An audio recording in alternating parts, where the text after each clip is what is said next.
வாழ்க வளமுடன். ஓம் நமச்சிவாய. அனைத்து தமிழ் உள்ளங்களுக்கும் வணக்கம். தமிழ் மாதங்களில் ஆவணி மாதம் 5ஆம் மாதமாக வருகின்றது.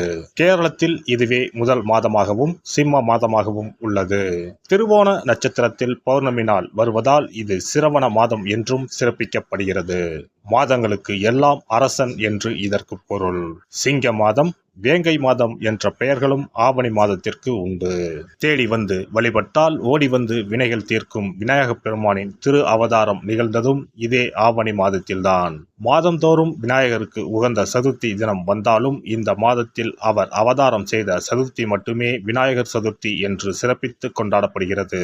நிகழும் ஸ்ரீ மங்களகரமான குரோதி ஆண்டு ஆகஸ்ட் மாதம் 17ஆம் தேதி சனிக்கிழமை அன்று பூராடம் நட்சத்திரத்தில் திரையோதசி திதியில் பிரீத்தி நாமயோகத்தில் கௌளவம் கர்ணத்தில் சித்த யோகத்தில் சனி மகா பிரதோஷம் கூடிய நன்னாளில் இந்த மகத்தான ஆவணி மாதம் பிறக்கிறது. ஆவணி மாத கிரக நிலைகளை பார்க்கும் போது ரிஷப ராசியில் குரு பகவானும் செவ்வாய் பகவானும், கடக ராசியில் புதன் பகவானும், சிம்ம ராசியில் சூரிய பகவானும் சுக்கிர பகவானும் உள்ளனர். கன்னி ராசியில் கேது பகவானின் சஞ்சாரம் உள்ளது. கும்ப ராசியில் சனி பகவான் வக்ரத்தில் உள்ளார். ராகு பகவான் மீனராசி பயணம் செய்கிறார். இந்த மாதம் கிரகங்களின் பெயர்ச்சி என எடுத்துக்கொண்டால் ஆவணி மாதம் 10ஆம் தேதி செவ்வாய் பகவான் ரிஷப ராசியில் இருந்து மிதுன ராசிக்கும், சுக்கிர பகவான் சிம்ம ராசியில் இருந்து கன்னி ராசிக்கும் பெயர்ச்சி அடைகின்றனர். ஆவணி மாதம் 15ஆம் தேதி புதன் பகவான் கடகராசியில் இருந்து சிம்ம ராசிக்கு இடப்பெயர்ச்சி அடைகின்றார். இந்த கிரகங்களின் பெயர்ச்சி மற்றும் சிம்மத்தில் இணையும் சூரியன் புதன், கன்னி ராசியில் இணையும் கேது சுக்கிரன் ஆகிய கிரகங்களால் இந்த ஆவணி மாதத்தில் உங்கள் ராசிக்கு உண்டாகும் சுப பலன்கள் என்ன என்பதனையும், அசுப பலன் ஏற்படுமாயின் ராசிக்காரர்கள் செய்ய வேண்டிய பரிகாரம் என்ன, வழிபட வேண்டிய தெய்வம் யார் என்பதனை பற்றி விரிவாக காண்போம். உங்கள் வாழ்வில் வளமும் நலமும் செல்வ செழிப்பும் பெற்று வாழ்வில் உயரிய நிலையை அடைய எல்லாம் வல்ல எம்பெருமானை வேண்டி விரும்பி கேட்டுக்கொள்கிறேன்.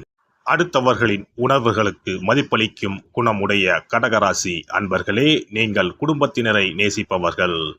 இந்த மாதம் புண்ணிய காரியங்களில் ஈடுபட்டு மன திருப்தி அடைவீர்கள். நீங்கள் எடுக்கும் முயற்சிகள் அனைத்திலும் சாதகமான பலன் கிடைக்கும். காரியங்கள் அனுகூலமாக நடக்கும். புத்தி தெளிவு ஏற்படும். உடல் ஆரோக்கியம் பெறும். மனதில் தன்னம்பிக்கையும் தைரியமும் அதிகரிக்கும். மனக்குழப்பம் நீங்கும். பண வரத்து அதிகப்படும். தொழில் வியாபாரத்தில் நீண்ட நாட்களாக இருந்து வந்த பிரச்சனைகள் தீரும். அரசு மூலம் நடக்க வேண்டிய பணிகளில் இருந்த தொய்வு நீங்கும். உத்தியோகத்தில் இருப்பவர்களுக்கு புதிய பதவிகள் கிடைக்கும். மரியாதை அந்தஸ்து ஆகியவை உயரும். எதையும் செய்து முடிக்கும் சாமர்த்தியம் உண்டாகும். குடும்பத்தில் மகிழ்ச்சியான கொண்டாட்டங்கள் இருக்கும். பெரியோர்கள் மூலம் காரிய அனுகூலம் ஏற்படும். கணவன் மனைவிக்கு இடையே நெருக்கம் அதிகரிக்கும். பிள்ளைகள் மூலம் சந்தோஷம் கூடும். உல்லாச பயணங்கள் செல்ல நேரலாம். பெண்களை பொறுத்தவரை இம்மாதம் உங்களது திறமைகள் வெளிப்படும். காரியங்கள் அனுகூலமாக நடக்கும். மனதில் தைரியம் உண்டாகும். கலைத்துறையினருக்கு புதிய ஒப்பந்தங்கள் கிடைக்கப்பெறும். சிரமங்கள் குறையும். வேலைப்பளு குறைந்து காணப்படுவீர்கள். வீட்டை விட்டு வெளியில் தங்க நேரலாம். திடீர் செலவுகள் உண்டாகும். அரசியல் துறையினருக்கு எல்லா காரியங்களும் அனுகூலமாக நடக்கும். மனக்கவலை நீங்கி நிம்மதி உண்டாகும். உங்கள் வாழ்வில் முன்னேற்றம் காண முழு மூச்சுடன் செயல்படுவீர்கள். பொருள் வரத்து அதிகரிக்கும். வாகனம் பூமி மூலம் லாபம் கிடைக்கும். மாணவர்களை பொறுத்தவரை மனதில் இருந்த வீண் பயம் அகலும். கல்வியில் வெற்றி பெற பாடுபடுவீர்கள். நட்சத்திர பலன்கள் புனர்பூசம் 4ஆம் பாதம். இந்த மாதம் குடும்பத்தில் இருப்பவர்கள் உங்களை அனுசரித்து செல்வது மனதுக்கு இதமாக இருக்கும். கணவன் மனைவிக்கு இடையே சிறிய வாக்குவாதம் ஏற்படலாம். பிள்ளைகள் உங்களை புரிந்து கொண்டு நடப்பது மனதுக்கு நிம்மதியை தரும். பூசம் நட்சத்திரம். இந்த மாதம் சாமர்த்தியமான பேச்சின் மூலம் காரிய வெற்றி உண்டாகும். அடுத்தவரை நம்பி பொறுப்புகளை ஒப்படைப்பதில் கவனம் தேவை. மாணவர்களுக்கு கல்வியில் இருந்த போட்டிகள் விலகும். பாடங்களை படிப்பதில் இருந்த இடையூறுகள் நீங்கும். ஆயுள்யம் நட்சத்திரம். இந்த மாதம் துன்பம் வருவது போல் இருக்குமே தவிர ஆனால் வராது. மனதில் ஏதேனும் கவலை பயம் அவ்வப்போது ஏற்படும். உங்களது பேச்சே உங்களுக்கு எதிர்ப்பை உண்டாக்கலாம். யோசித்து பேசுவது நல்லது. ஆன்மீக எண்ணம் அதிகரிக்கும். அருகில் இருக்கும் அம்மன் ஆலயத்திற்கு சென்று நெய் தீபம் ஏற்றி வணங்கி வர குடும்பத்தில் மகிழ்ச்சி நிலவும். நீண்ட நாட்களாக இருந்து வந்த பிரச்சனைகள் தீரும். சிறப்பு பரிகாரம். சொந்த வீடு அமைவதற்கு ஆன்மீக பரிகாரம். சொந்த வீடு கனவு நிறைவேற வேண்டும் என்பதற்காக எத்தனையோ கோவிலுக்கு சென்று எத்தனையோ பூஜை வழிபாடு என செய்தும் ஒன்றும் நடக்கவில்லை என்பவர்கள் வீட்டிலேயே இந்த எளிய பரிகாரத்தை செய்து வந்தால் நல்ல பலன் கிடைக்கும். எளிமையான இந்த 2 பரிகாரங்களை செய்து வந்தால் விரைவில் சொந்த வீடு யோகம் அமையும். அதனால் நம்பிக்கையுடன் இந்த சக்தி வாய்ந்த வழிபாட்டை செய்து வரவும். எவ்வளவுதான் சொத்து பணம் இருந்தாலும் நமக்கென்று ஒரு வீடு இல்லை என்றால் அது மனக்குறையாகவே இருக்கும். சொந்த வீடு வாங்க முடியவில்லையே என்பது பலரின் ஏக்கமாகவும் கனவாகவும் இருந்து வருகிறது.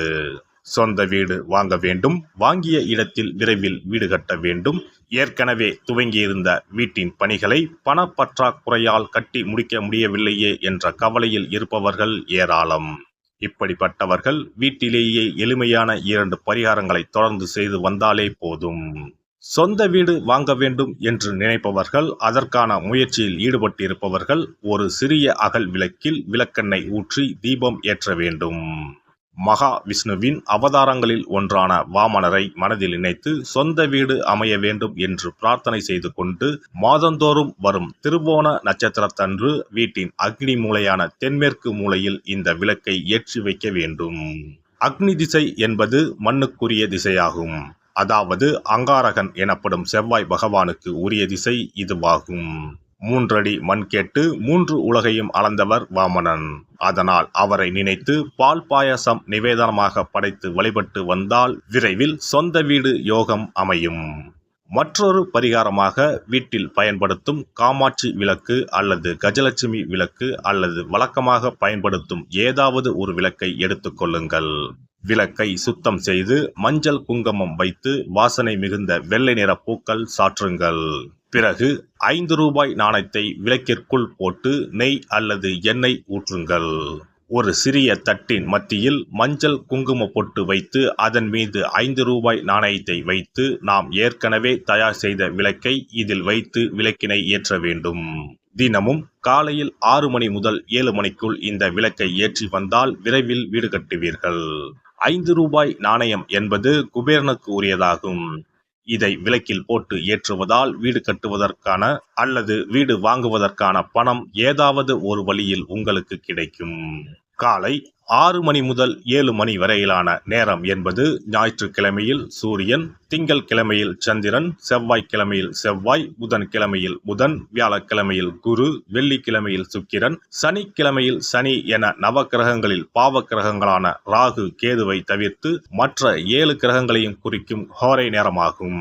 இந்த நேரத்தில் விளக்கு ஏற்றுவதால் நவக்கிரகங்களின் அருள் கிடைத்து பூமி யோகம் உண்டாகும்.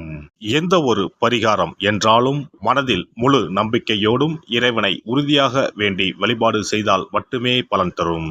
எளிமையான இந்த பரிகாரத்தை தொடர்ந்து செய்து பயன்பெறுங்கள்.